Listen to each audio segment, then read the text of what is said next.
पढ़ित्व निंदित पीताम्बरधारी श्री बालकृष्ण लाल की शब्दमयी वाणीमयी प्रतिमूर्ति हम आप सबके मध्य में विराजमान श्रीमद् भागवत महापुराण को बारंबार प्रणाम। मंच पर विराजमान समस्त विप्रवृंद, समस्त गंधर्वजन और आप सभी श्रोता भाई बंधु मातृशक्ति बालक मित्र सखा सबको जय श्री कृष्ण, जय सिया राम, जय श्रीमन्नारायण, राम कृष्ण हरि, जय जय श्री राधे, गणपति बप्पा मंगल मूर्ति। सबको बहुत बहुत प्रणाम।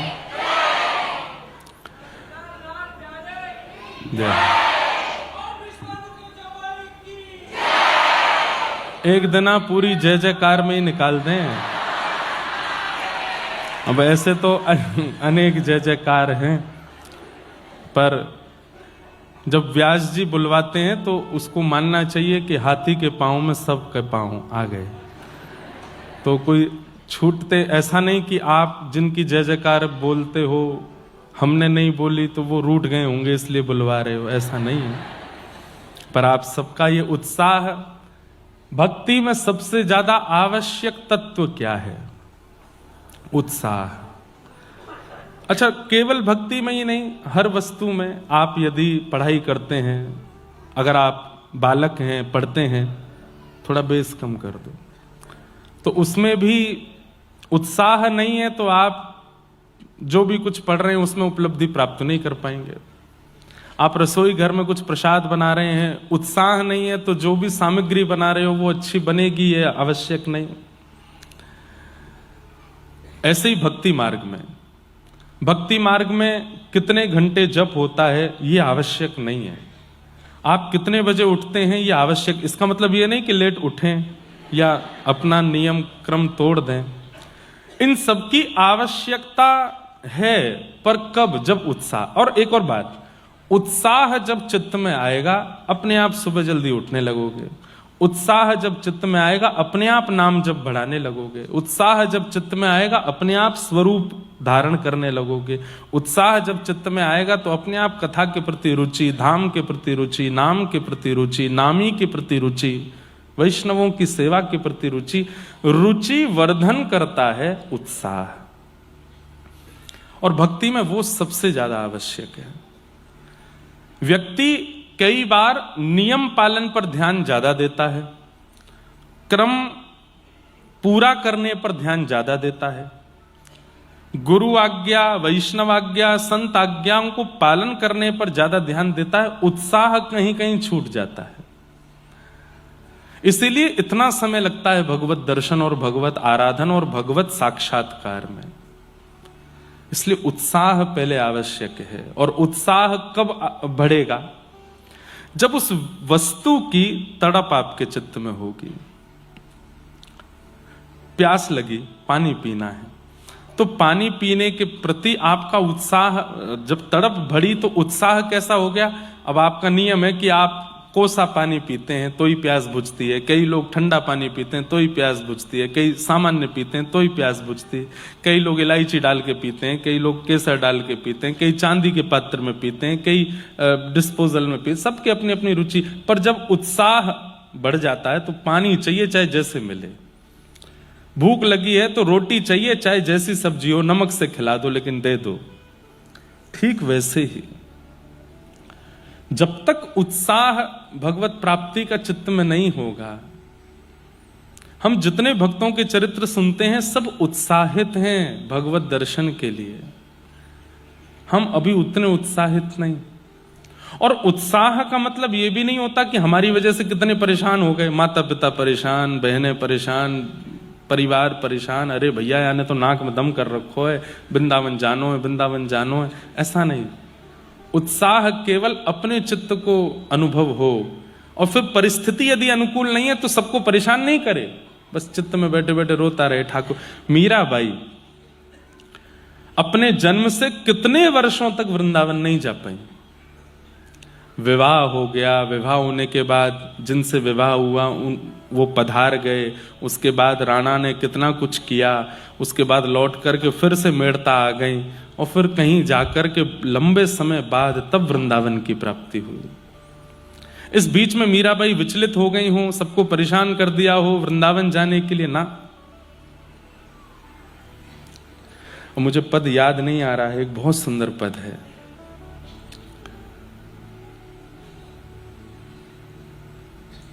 मीराबाई जो वृंदावन जाने वाले होते थे उनको प्रणाम करती थी और प्रणाम करते हुए कहती थी कि बस उस रज को प्रणाम कर लेना, उस भूमि को प्रणाम कर लेना, उस दिशा को प्रणाम कर लेना जिस दिशा में वृंदावन है। प्रतीक्षा की है। उत्साह का मतलब परेशान करके और बस भागना है, ये उत्साह नहीं। उत्साह में प्रतीक्षा भी होती है, प्रतीक्षा भी है कि जब समय होगा तो मिलेगा। पत्तियां मैं कैसे लिखूं, लिखी ही न जाए,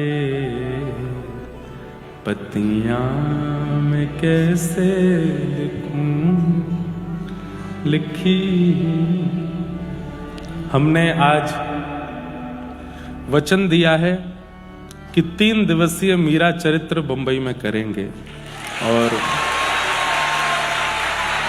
हमारे भट्ट परिवार को ही कहा है, जो इस कथा के मनोरथी हैं उनसे ही कहा है कि आपको ही कथा देंगे और 3 दिवस केवल मीरा चरित्र। मीरा चरित्र में बहुत पद हैं जो अभी तक हमने गाए नहीं। हमारी एक बुरी आदत है कि मुझे पद जब मैं पढ़ता हूं तब मुझे याद रहता, फिर मंच पे आके मुझे ढूंढना पड़ता कहाँ होगा, कैसे होगा, तो निकल नहीं पाते। नहीं तो बहुत अच्छे अच्छे पद हैं।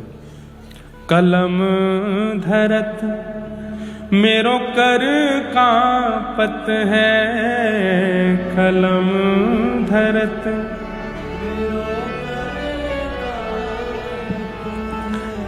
कलम धरत मेरो कर कांपत है, कलम धरत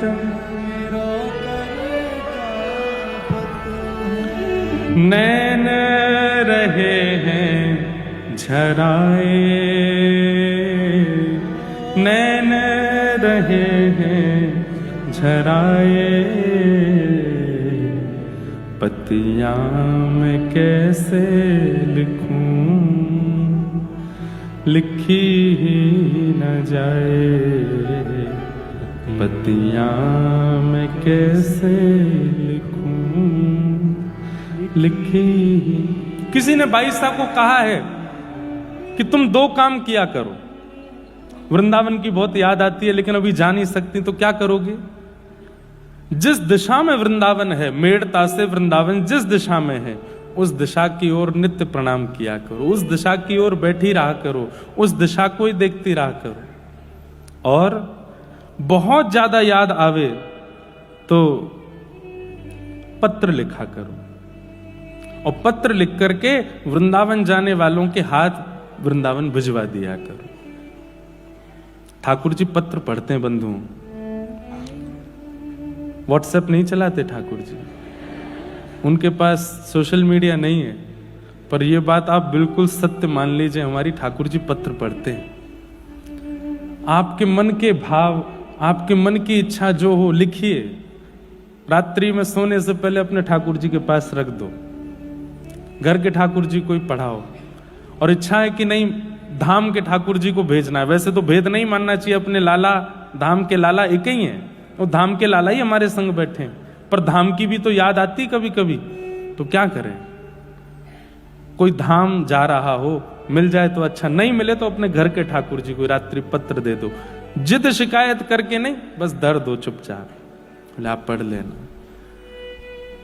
पत्र की अवधि को 24 घंटे होने दीजिएगा, कोई संकेत ठाकुर जी ही दे देंगे, कोई संकेत ठाकुर जी से ही मिलेगा।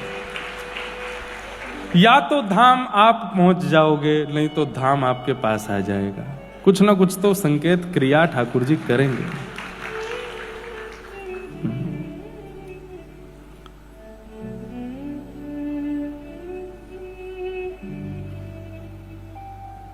ऐसे मीराबाई।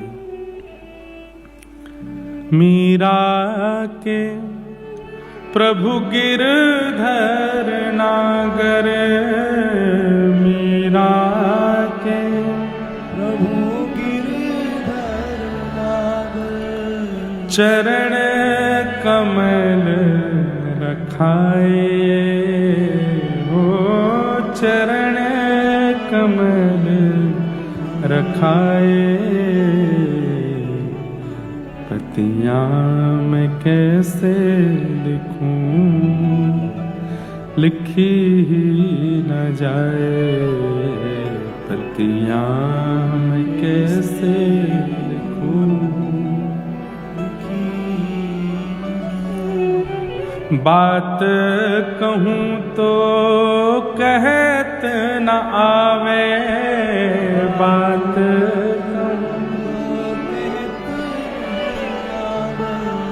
क्यों जियरा रयो है डराए, हो जियरा रयो है। बाईसा की स्थिति देखो, वृंदावन जा नहीं सकती, पत्र में कुछ लिख नहीं पा रही हैं, कह कुछ पा नहीं रही हैं। बंधुओं, प्रेम की जब हृदय में ज्वार भाटा आता है ना, तो बस मन होता है वो कहीं प्रकट हो, कहीं कह दिया जाए, किसी को सुना दिया जाए। पर बाईसा के सारे द्वार बंद हैं, ना तो जा सकती है, ना लिख सकती है, ना बोल पा रही है। तब उस दिशा की ओर जाने वाले पक्षियों को, उस दिशा की ओर जाने वाली हवा को, उस दिशा की ओर जाने वाले लोगों को ही कह देती हैं, कुछ मत कहिएगा, बस कह देना कि एक मीरा है जो आपको याद करती है, धाम को प्रणाम कर देना मेरी ओर से। विपत हमारी देख तुम चाले, विपत हमारी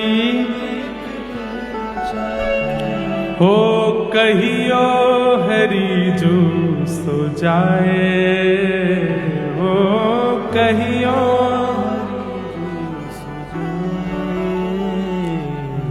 पतियाँ मैं कैसे लिखूं, लिखी ही न जाए।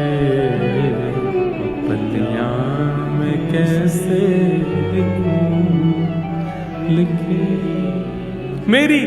मेरी अवस्था तो देख ली है आपने, बस हरि को जाके बता देना कि मेरी अवस्था क्या है, मेरी स्थिति क्या है।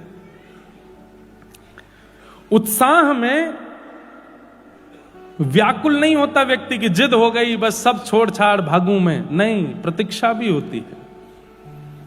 और प्रतीक्षा जिसके चित्त में नहीं है, धैर्य जिसके चित्त में नहीं है, वो प्रेमी नहीं है। प्रेमी तो प्रतीक्षा करता है, प्रेमी तो धैर्यवान होता है, प्रेमी का स्वभाव शांत होता है, चिल्लाता नहीं है प्रेमी, धीमे रहता है। उसका मुखमंडल, उसके नेत्र, उसकी वाणी, उसके शब्द इतने गंभीर होते हैं कि सामने वाला व्यक्ति विचलित नहीं होता उसकी बातों से या भावों से। ये प्रेम का स्वरूप है।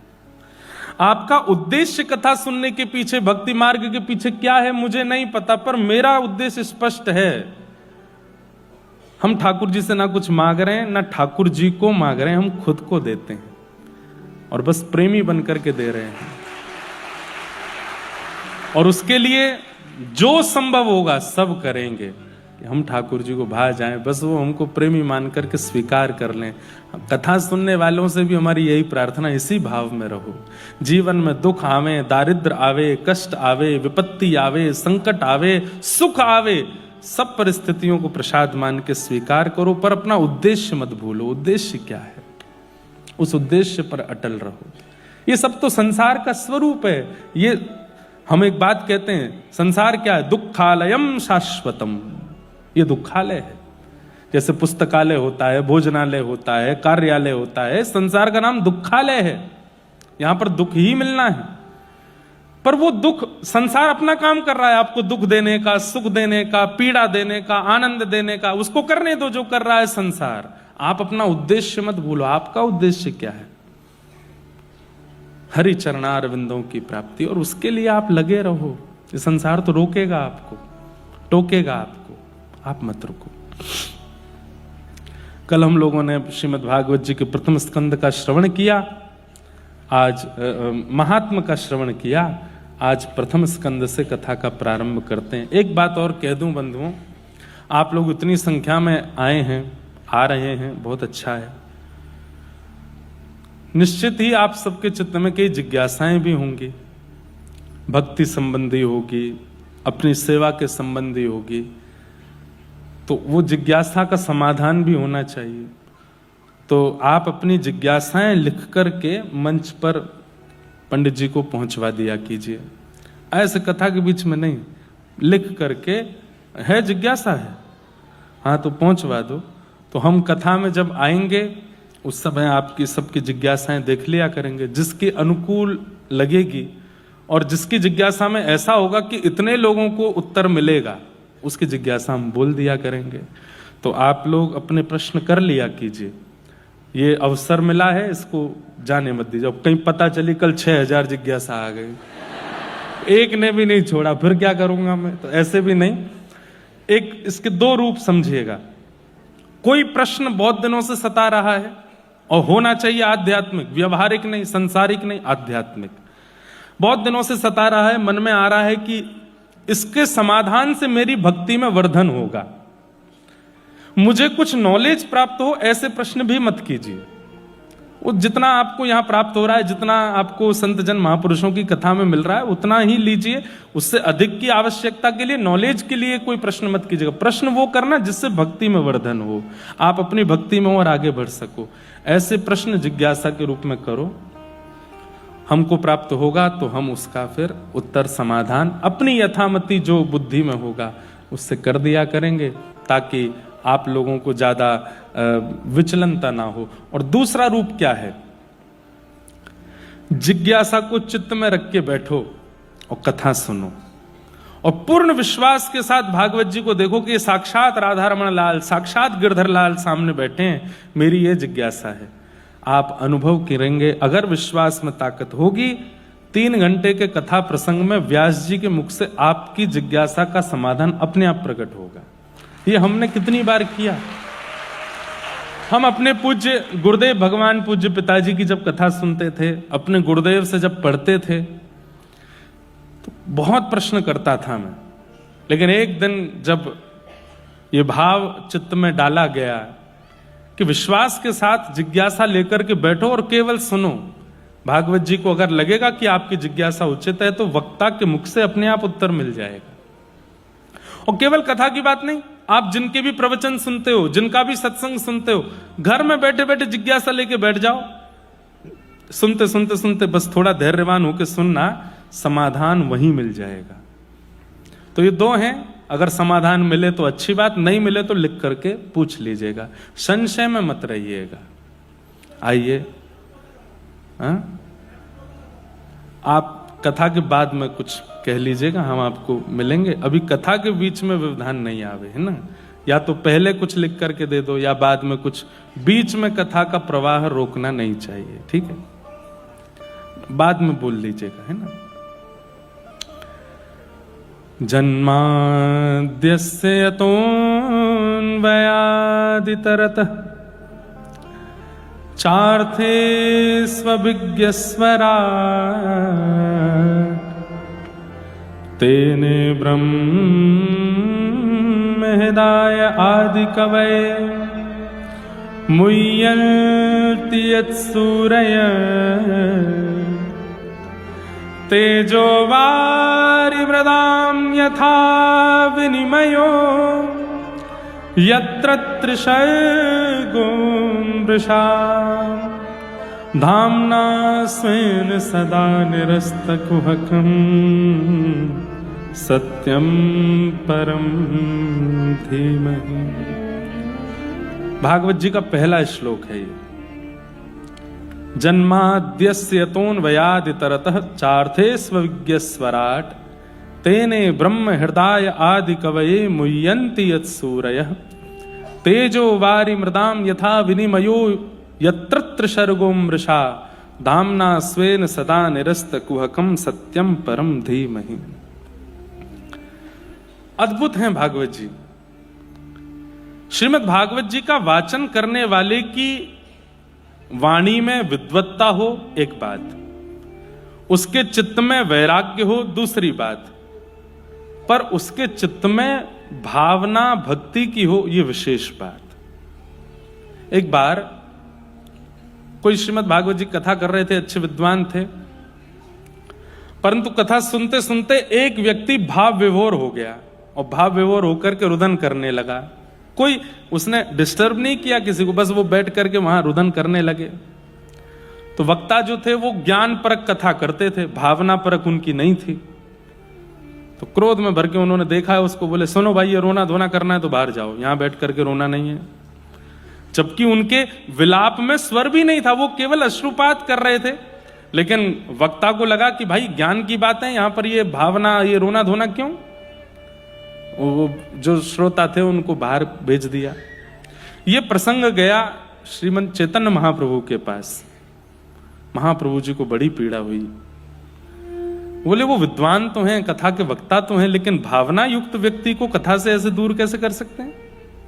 बहुत दिन तक तो कुछ बोले नहीं, पर एक दिन क्योंकि चैतन्य महाप्रभु श्री राधा कृष्ण मिलित तनु हैं, दोनों का मिलित स्वरूप है, तो कभी कभी उनको आवेश आ जाता था। एक दिन आवेश में आकर के कथा में पहुंच गए और व्यास जी को इतना डांटा इतना डांटा। बोले भागवत जी कहने का तुम्हारा अधिकार नहीं है, तुम विद्वान हो, तुम वैराग्यवान हो, तुम सर्वगुण संपन्न हो, पर तुम्हारी चित्त में प्रेम नहीं है, इसलिए तुम इस मंच पर बैठने के अधिकारी नहीं हो। इतना डांटा, वो बेचारे घबरा गए। सबने महाप्रभु जी को भाव में देखा था, आज क्रोध में पहली बार देखा। महाप्रभु जी को सब लोग वहां से लेकर के गए। क्रोध में वो तो ताम्रवर्ण हो गया था उनका। थोड़ी देर बाद जब भावावेश शांत हुआ तो महाप्रभु जी बोले क्या हुआ था। तो सबने बताया। बोले आपने कथा में जाकर के व्यास जी को डांटा। महाप्रभु जी रोने लगे। ये तो अपराध है। व्यासाय विष्णु रूपाय, व्यास तो विष्णु रूप होता है, उसको हमने कैसे ऐसी बात बोल दी। अभी चलो मुझे लेके चलो, मैं क्षमा मांगू। और थोड़ी देर बाद ही महाप्रभु जी आए और रोते हुए आके उनको हृदय से लगाया, मुझे क्षमा कर देना, मैंने आपको ऐसा बोला। तो व्यास जी घबरा के बोले आप दूर ही रहो, अभी तो आके मेरे को इतना सुना रहे थे और अब इतने भावना में आ गए आप। तो महाप्रभु जी ने उनको हृदय से लगाया, बोले ऐसी बात नहीं, पर मैं आपको एक बात कहूं। बोले क्या। अच्छा हुआ कि ये घटना हुई। क्यों। आपसे एक वैष्णव अपराध बन गया था। आपने कथा में एक श्रोता को रोते विलखते देख उनको कथा से दूर किया, जबकि उनकी कथा से किसी को दिक्कत नहीं हो रही थी सुनने से। एक होता है कई श्रोता ऐसे हो जाते हैं कि वो महाराज भावना तो क्या ही आसपास के लोगों को सुनने भी नहीं देते। कई बार कई जगह कथा होती है, वहां पे देवी देवता भी आ जाते हैं लोगों में, वो इधर उधर वालों पे बाल छिड़कते हैं, गिरते हैं इधर उधर, ऐसा होता है। ऐसा नहीं। भावना, एक बात और कहूं, संसार के लिए जब विलाप होता है ना तो व्यक्ति बेचैन होता है, पर ठाकुर जी के लिए जब विलाप करता है ना तो वो स्थिर हो जाता है। उसका शरीर फड़केगा नहीं, फिर वो स्थिर रहेगा। नेत्रों में अश्रु होंगे पर मुख से स्वर नहीं होगा। महाप्रभु जी ने समझाया कि तुम्हारा वो दोष दूर हो गया मेरे रोष करने से, अब आप चिंता मत करो, पर अब हमारी आज्ञा प्रेम से स्वीकार करो। कथा में प्रेम चित्त में धारण करो, भक्ति चित्त में धारण करो, भावना से कथा कहा करो।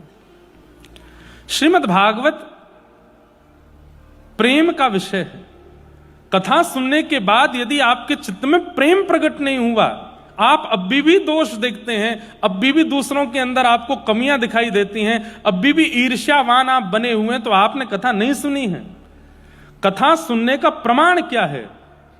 आपके चित्त में प्रेम प्रकट हो जाए। कथा सुनने का प्रमाण क्या है। अब आपके शब्द घट जाएं। पहले बहुत बोलते थे, अब कम बोलते हैं, थोड़ा बोलते हैं, अल्प बोलते हैं, शांत रहने की इच्छा होती है। कथा सुनने का अभिप्राय क्या है। ये सब चित्त में प्रकट होना, सहजता, सरलता, दीनता, निर्मलता, ये सब आपके चित्त में, अगर कथा अनेक सत्संग श्रवण करने के बाद भी ये परिवर्तन आपके चित्त में नहीं आया तो फिर क्या कथा सुनी आपने। जीवे दया नामे रुचि, महाप्रभु जी कहते हैं जीव के प्रति दया और नाम के प्रति रुचि ये बननी चाहिए। कथा सुनने वाला, सत्संग निरंतर करने वाला व्यक्ति ऐसा ही हो जाता है, धैर्यवान, दीनवान, थोड़ा अल्प शब्दावली का प्रयोग करने वाला, परिस्थिति कैसी भी हो एक रस रहने वाला, ज्यादा विचलित ना होने वाला। ये कथा सुनने वाले का स्वरूप होता है। लेकिन खूब कथाएं सुनी, खूब प्रवचन किया, फिर भी दोष नहीं गया, दूसरे के प्रति ईर्ष्या की भावना नहीं गई, क्रोध में कटौती नहीं हुई, शब्दावली घटी तो नहीं और बढ़ गई। कई लोगों में ऐसा होता है, कथा बहुत सुनने से उनके अंदर भी इच्छा हो जाती है हम भी कथा करें। अब हमने बहुत सुन लिया, अब हम सबको सुनाएं। हमने बहुत सुना, अब हमारी सुनो, अब हम क्या कह रहे हैं। कई लोगों में ऐसी इच्छा हो जाती, नहीं, कथा सुनने के बाद तो मौन की इच्छा हो, एकांत की इच्छा हो, धैर्य की इच्छा हो। ये कथा सुनने का फल है। और बंधुओं, ये सारे परिवर्तन 7 दिन बाद होंगे नहीं, जैसे जैसे कथा चलेगी वैसे वैसे होते रहेंगे। 1-1 घंटे में परिवर्तन होता रहेगा। और मैंने कल भी कहा, मैं आज भी कहूं, परिवर्तन हो रहा है, मानो ठाकुर जी की दृष्टि है। लेकिन पूरी कथा होके चली गई, वैसे के वैसे ही रहे, तो अभी जाओ पंडरीनाथ भगवान को प्रणाम करो, आपकी दृष्टि नहीं हम पे। इतना सब कुछ हुआ फिर भी परिवर्तन नहीं हुआ। कई बार औषधि दी जाती है लेकिन फिर भी पेशेंट ठीक नहीं होता। क्यों? क्योंकि डॉक्टर सीरियसली नहीं ले रहा उसको। जो नॉर्मल बुखार वालों को दवाई देनी चाहिए वही दे देता है, जो नॉर्मल ड्रिप चढ़नी चाहिए वही कर देता है। जब डॉक्टर सीरियसली ले लेता है ना, पेशेंट को ध्यान देने लगता है, तो 1-2 औषधि में ही ठीक हो जाता है। ऐसे ही हम सब पेशेंट हैं, ठाकुर जी डॉक्टर हैं। और ठाकुर जी जब हमको सीरियसली नहीं लेते तो कितने भी डोज कथा की मिल जाए कोई फर्क नहीं पड़ता। लेकिन जब ठाकुर जी हमको सीरियसली लेते हैं तो 1 मिनट 1 घंटा की कथा भी परिवर्तन कर देती है। एक प्रसंग भी आपके चित्त को झकझोर सकता है। परिवर्तन आना चाहिए, बदलाव आना चाहिए। श्रीमद् भागवत के प्रथम श्लोक में भगवान के सत्य स्वरूप को वंदन किया, सत्यम परम धीमहि। मैं परम सत्य को वंदन करता हूं। ठाकुर जी परम सत्य हैं। सब सत्य का प्रमाण देते हैं, पर ठाकुर जी परम सत्य स्वरूप से ही हैं। उन्हें प्रमाण की आवश्यकता नहीं। जब मैं नहीं था तब भी भागवत जी थी, आज मैं हूं तो भी भागवत जी हैं, मैं नहीं रहूंगा तब भी भागवत जी रहेंगी। आप नहीं थे तब भी ये संसार भूगोल था, खगोल था, आप हैं तो भी है, आप नहीं रहोगे तो भी रहेगा। जिसकी सत्ता त्रिकालाबाधित है, हमेशा है, वही सत्य है और वो परमात्मा है। उनकी सत्ता सदा है। आपके होने ना होने से, उनके होने ना होने पर कोई असर नहीं होगा, इसलिए वो सत्य हैं। ऐसे परम सत्य को हम प्रणाम करते हैं। और एक और बात कहें, भगवान सत्य हैं, भगवान का नाम परम सत्य है। नाम परम सत्य है।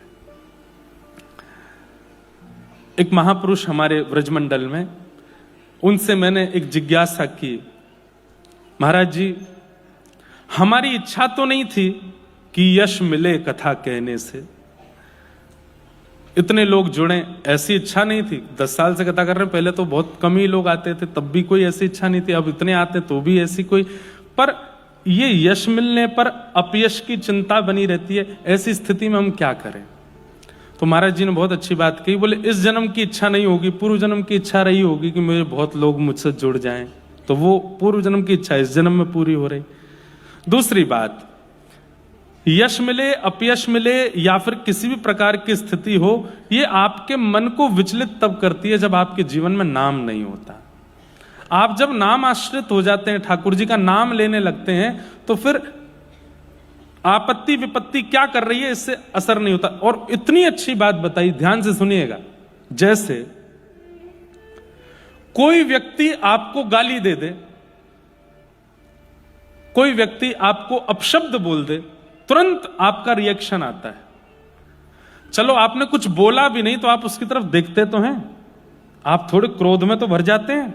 आपकी नसों में थोड़ी गर्म खून का प्रवाह तो हो जाता है, आपकी भ्रुकुटी माथे की थोड़ी सी टेढ़ी तो हो जाती है, भले ही आपने कुछ बोला नहीं पर थोड़ा असर तो हुआ। कितनी अच्छी बात वो महापुरुष कहते हैं कि जब किसी की गाली देने पर एक क्षण का असर होता है, ऐसे नाम सुनते ही असर होने लग जाए, तब समझो कि नाम की कृपा है। मैंने कहा श्री राधा और आप पे कुछ नहीं हुआ, आपने सामान्य सुना, तो अभी नाम की कृपा नहीं। लेकिन जैसे ही कहा गया श्री राधा रमण, श्री राधा वल्लभ, राम कृष्ण हरि, और सुनते ही नेत्र बंद हो गए, रोंगटे खड़े होने लगे, शरीर में एक आनंद की लहर दौड़ने लगी। समझो अब नाम आया है जीवन में। अपशब्द सुनकर के, अपयश सुनकर के, लोगों की अनर्गल बातें सुनकर के आपका चित्त विचलित होता है, नाम सुनकर के प्रसन्न क्यों नहीं हुआ? हमारे ब्रज में ऐसे ऐसे महापुरुष हुए हैं, मैं स्मरण कर लूं आज। परम पूजनीय प्रातः स्मरणीय अभी श्री जी के निकुंज में विराजमान हैं श्री चंद्रशेखर बाबा। बहुत अंतरंग रूप से जिन्होंने ब्रज का सेवन किया होगा, उन्होंने उनका दर्शन किया होगा। आजकल के बालकों ने तो किए भी नहीं होंगे। नाम के प्रति ऐसी रुचि कि जब कोई नाम गाता था ना, हरे कृष्ण कृष्ण कृष्ण हरे हरे, हरे राम राम राम हरे हरे, तो बैठे बैठे बाबा के नेत्रों से अश्रु नहीं, पिचकारी चलती थी अश्रुओं की। कहते थे कि अश्रु यहां से निकलते सामने गिरते थे। बोले ऐसा कभी देखा नहीं गया।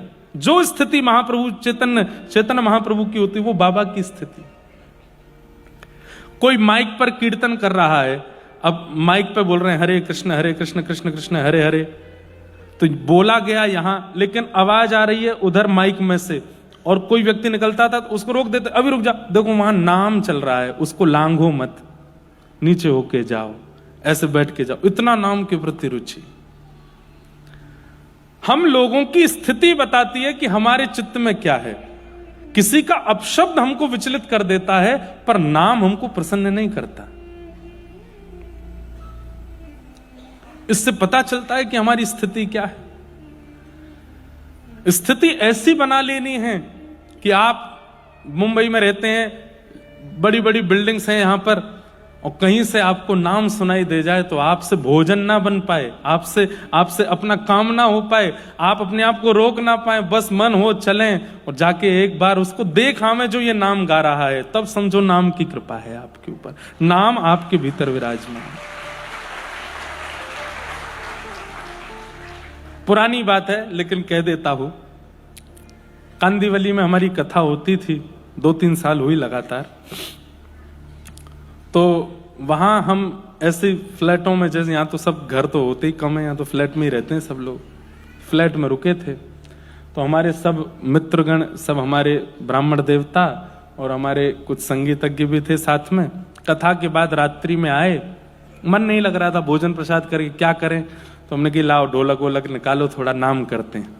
बैठ के महाराज कीर्तन गाने लगे, मन चल वृंदावन धाम, अभी नहीं गा रहा हूं, रटेंगे राधे राधे नाम, मिलेंगे कुंज बिहारी, ओढ़ के कामर का।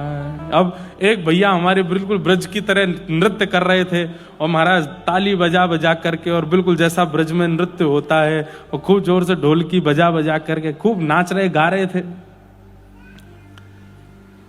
थोड़ी देर बाद हमारा गेट खटखटाया किसी ने, बाहर देखे तो एक व्यक्ति, एक अंकल जी थे, इतना शॉर्ट पहना था उन्होंने घुटने से ऊपर, सफेद बाल उनके, यहां नाक पे इधर चश्मा लटका रखा था, ऐसे देख रहे थे, और साथ में पुलिस लेके आए और बोले हमको सुबह 7 बजे जॉब पे जाना है, और ये लोग कहां से अनपढ़ गंवार आ गए हैं यहां आकर के इतना उल्टा सीधा ये नाम की, पकड़ो इनको। पता नहीं ये मुंबई है, यहां 10 बजे के बाद शोर करना मना है। मैंने कि शोर नहीं हो रहा भैया, ये तो नाम हो रहा। क्या नाम हो रहा है? ये शोर है, हम सो नहीं पा रहे, हमारे बच्चे सो नहीं पा रहे। वो तो बेचारे चले गए, पुलिस वाले हमारे उत्तर प्रदेश के ही थे, वो समझा के गए महाराज जी जहां संकीर्तन को शोर बोल दिया जाए, समझो यही कलयुग है। आप लोग मत करो, आप तो बस आनंद से अंदर ही धीरे धीरे गा लो, बजा लो। अब यहाँ ज्यादा शोर करोगे तो ये यहाँ तो हम वाद्य हैं, ये जितनी बार हमको फोन करेंगे सोनम हमको आना पड़ेगा, आप अभी धीमे धीमे कर लो। मैं ठीक है भैया। तो ये एक एक्सपीरियंस था कि बताओ, गाली सुनने से विचलित होते हुए लोग देखे, पर नाम सुन के विचलित हो गया कोई, उसको शोर कहकर के पुलिस बुला लाया। ये कलिकाल है भैया। लेकिन हमारी भावना ऐसी, और मैं जानता हूं यहां कितने लोग ऐसे हैं जो कथा के बारे में जैसे ही पता चला कि कथा हो रही है तो कितना कुछ छोड़ छाड़ के आ रहे होंगे। बच्चे स्कूल से आए, तुम आके बेटा खा लेना, हमने रख दिया है भोजन तुम्हारा। और पति को बोल दिया होगा, पत्नी को बोल दिया होगा, तुम देख लेना, संभाल लेना, 7 दिन की बात है, इस नए साल पे हमको कुछ नहीं चाहिए, बस कथा सुनने दो हमको। तो हमें पता है कई लोग इन विचलनताओं के बीच से आए होंगे, परंतु ये कथा के प्रति जो रुचि है और उसके लिए जो जो आप करके आए हैं, व्यवस्थाएं आदि, जो जो सब व्यवस्था व्यवहार को संभाल के आए हैं, ऐसा ही नाम के प्रति हो जाए। कोई नाम बोल दे, अरे भैया एयरपोर्ट पर, रेलवे स्टेशन पर, बस स्टैंड पर, कहीं पर, आपके ऑफिस में, मॉल्स में दिख जाए किसी के गले में कंठी माला, तो मन हो जाए इससे जाके राधे राधे तो बोल दूं एक बार। कंठी पहन के घूम रहा है, कोई दिख जाए बंबई की सड़कों पर घूमता हुआ, माथे पर उर्दुपुंड लगा है, तो मन हो जाए, भले इसका नाम ना पूछें पर एक बार 1-2 मिनट बात तो करें, कहां से आए, ये भी कथा सुनते हैं, हम भी सुनते हैं, ऐसा भाव। नाम आपको उत्सुक कर दे और बस मन हो कि मैं दौड़ूं, जाऊं, सुनूं, इसके बिना रह ना पाऊं।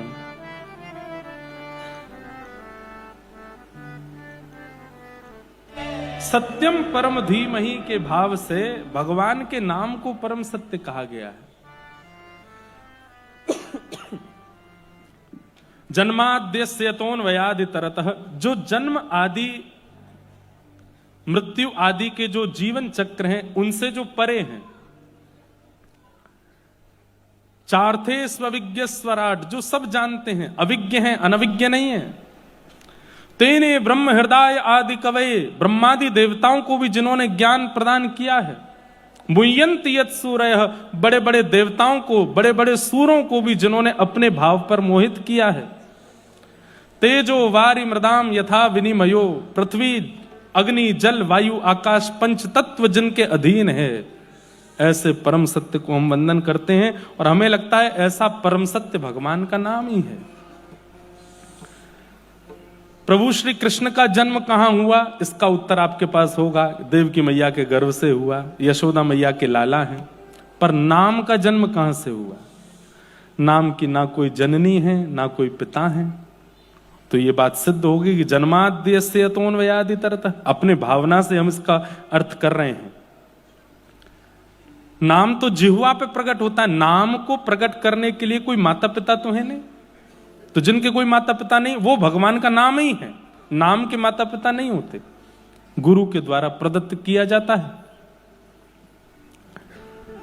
अविज्ञ है, अनविज्ञ नहीं है, नाम सब जानते हैं।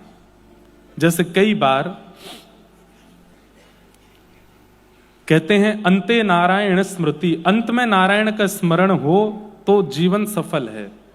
आपने संपूर्ण जीवन कुछ भी किया और अंतिम श्वास निकलते समय अगर भगवान का नाम याद नहीं आया तो फिर जीवन की हर क्रिया का फल आपको मृत्यु के बाद नरक स्वर्ग में भोगना पड़ेगा।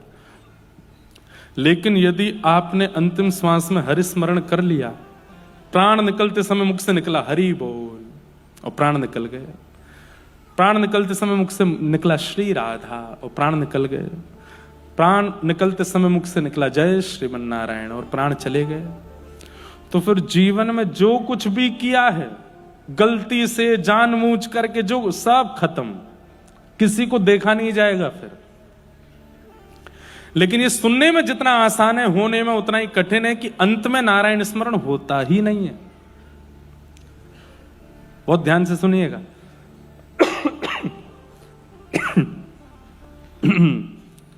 उत्तर भारत का प्रसाद है। हमारे यहाँ तो अगर कथा हो रही होती है अभी ऐसे ऑडिटोरियम में, तो या तो व्यास जी की आवाज सुनाई दे रही होती है या श्रोताओं की खांसी। आप लोगों के यहाँ तो मौसम बढ़िया है, हमारे यहाँ तो बहुत उबड़ खाबड़ चल रहा है, तो माइंड मत करना अगर बीच बीच में हम हो जाएं। क्या बता रहा था मैं? अंते नारायण स्मृति। व्यक्ति जीवन भर कुछ भी कर ले और अंत में नारायण स्मरण करे तो उसके जीवन के किए हुए समस्त दोष भुला दिए जाते, पर अंत में नारायण स्मरण होता ही नहीं। कहते हैं कि व्यक्ति के जब प्राण निकलने की स्थिति आती है उसको अपना पूरा जीवन याद आता है। जो जो आज भी आपको स्मरण में नहीं होगा कि आपने 4 साल की उम्र में क्या किया था, 2 साल की उम्र में, 3 साल की उम्र में आपने क्या किया था, 12 साल की उम्र में घर में क्या हुआ था, अभी आपको याद नहीं होगा। पर मृत्यु काल जब स्वाभाविक मृत्यु आती है तो व्यक्ति को सब याद आता है, अपना पूरा जीवन दिखाई देता है। मेरा जन्म तब हुआ था, पहली स्मृति मेरे को ये है, पिताजी मेरे लिए खिलौना लाए थे, माँ मुझको लेकर के वहाँ गई थी, फिर उसके बाद मेरी बहनें ऐसे प्यार करती थी, फिर मैं स्कूल जाने लगा था, स्कूल में एक टीचर ने मुझे इस बात पे डांटा था, अभी याद नहीं होगा तब याद आएगा। वहां पे मेरा ये मित्र था, अरे इस मित्र को तो मैं भूल ही गया, जीवन भर कभी याद नहीं, वो सब याद आएगा। उसके बाद मेरा विवाह हुआ, मेरे बालक हुए, मेरे ससुराल पक्ष के लोग ऐसे थे, मेरे पियर के ऐसे थे, वहाँ के ये यहाँ पे घाटा हुआ, यहाँ पे मुनाफा हुआ, इतना कमाया, ये घर बनाया, वो सब याद आएगा। पर यदि आप भक्ति हृदय के व्यक्ति नहीं हैं तो सब याद आएगा, पर ये याद नहीं आएगा कि आपने दादर में कथा सुनी थी। आप कभी, बहुत सीरियस बात कर रहे हैं हम, ये याद नहीं आएगा कि आप वृंदावन गए थे, ये याद नहीं आएगा कि पंढरपुर में आपने सेवा की थी। अंत में भरी स्मरण नहीं होता। और ये आपके कर्म डिसाइड करते हैं कि आपके अंतिम क्षणों में आपको क्या याद दिलाना है। क्यों हमारे संत जन आज्ञा कर रहे हैं, क्यों ग्रंथ आज्ञा कर रहे हैं कि कलयुग केवल नाम आधारा। कलयुग में ज्ञानी होना बहुत अच्छी बात है, कलयुग में विरक्त होना बहुत अच्छी बात है, पर कलयुग में नाम जापक होना बहुत जरूरी है। क्योंकि कलयुग में ज्ञान हो सकता है कि अंत काल में आपको उबारने नहीं आएगा, वैराग्य नहीं आएगा, नाम आएगा। नाम ही, जितना नाम जपेंगे, जितना नाम आपका दिन भर में होगा, वो नाम किस लिए होगा कि आपका जब अंतिम काल आएगा तो आपको और कुछ याद नहीं आएगा, बस यही याद आएगा कि पहली बार मैं वृंदावन कब गया था, गिरिराज जी की परिक्रमा कैसे करी थी, पंडरीनाथ भगवान कैसे दिख रहे थे, राधा रमण जी ने कैसी पोशाक पहनी थी, बिहारी जी में कैसे मनोरथ हुए थे, उस कथा में हमने क्या सुना था, उन महाराज जी ने क्या बोला था, कौन कौन से भक्त मुझे जीवन में मिले हैं, कौन से भक्त मुझे प्रिय हैं। ये नाम का प्रभाव होगा। जब नाम असंख्य स्थिति में आपने जीवन में जपा होगा तो अंतिम क्षण में केवल भगवत स्मृति होगी, और अंत में यदि नारायण स्मरण हो गया तो आपका जन्म लेना सफल हो जाएगा। फिर अब पता नहीं बात समझ में कितनों को आई कि नहीं पता नहीं, पर ये बात समझ में आ जाए तो आपका कथा सुनना सफल है। नाम इतना जपिए, इतना जपिए, इतना जपिए कि महाराज लिमिट क्रॉस कर दीजिए। घर वाले भी कहने लगे भाई बस बहुत हो गया। पहले तो पति बोले कि बहुत हो गया, पत्नी बोले बहुत हो गया, फिर उसके बाद धीरे धीरे बच्चे बोलने लग जाए माँ बस भी करो, पूरे दिन तुम नाम ही जपती रहती हो। फिर सास ससुर तक बात पहुंच जाए। भाई देखो, जब किसी व्यक्ति को व्यसन लगता है ना तो सबसे पहले उसके सबसे पास वाले को पता चलता है, तो वो रोकता है, ए भाई ये सब मत किया कर, ये गलत बात है। लेकिन फिर भी व्यसन करता है। फिर बात थोड़ी बाहर चली जाती है, बाहर के 2-4 लोग कहते हैं भाई ये सब मत किया करो, अच्छी बात नहीं है, लेकिन वो फिर भी करता रहता है। फिर बात घर के बड़े बुजुर्गों तक पहुंच जाती है, वो भी रोकते हैं, फिर भी नहीं रोकता, फिर छुप छुप के करता है। और एक समय आती है, मीराबाई कहती हैं अब तो बात फैल गई जाने सब कोई, अब तो बात फैल गई जाने सब कोई। क्या? मेरे तो गिरधर गोपाल, मेरे तो गिरधर गोपाल दूसरों न कोई, दूसरा न कोई, मेरे तो गिरधर गोपाल। अब तो फैल गई बात। उस दिन मानो हर व्यक्ति टोक जाता है आपको, भाई बस कर, इतना क्यों करता है। तब समझो कि अब नाम शुरू हुआ है। अब जितने संसारी हैं इन सबको पीड़ा हो रही है मेरे नाम जाप से। तब छुप के करो, बैठ के करो, बिना दिखाए करो, करो, लिमिट क्रॉस कर दो नाम जप में। पता चली 2 महीने बाद घर में कलेश हो रहे हैं बंबई में। कौन करवा के गया? महाराज जी करवा के गए। वही कह के गए थे ऐसा नाम करो। नहीं, विपरीत तो देखो, जब आप भक्ति मार्ग में आएंगे ना तो समाज विपरीत होगा। पता नहीं क्यों कुछ लोगों के चित्त में कलयुग प्रवेश करके आपको दोषी दिखाने लगेगा कि ये दोषी है, इसका अपमान करो। और बस उस समय धैर्य रखिएगा, धैर्य मत टूटने दीजिएगा। कई बार बंधुओं, समाज आपके पीछे पड़ता है अपनी इच्छा से, कई बार ठाकुर जी पीछे पड़वाते हैं आपको परखने के लिए। हमारे कल मैं कथा प्रसंग सुना रहा था श्री पुरंदर दास जी का।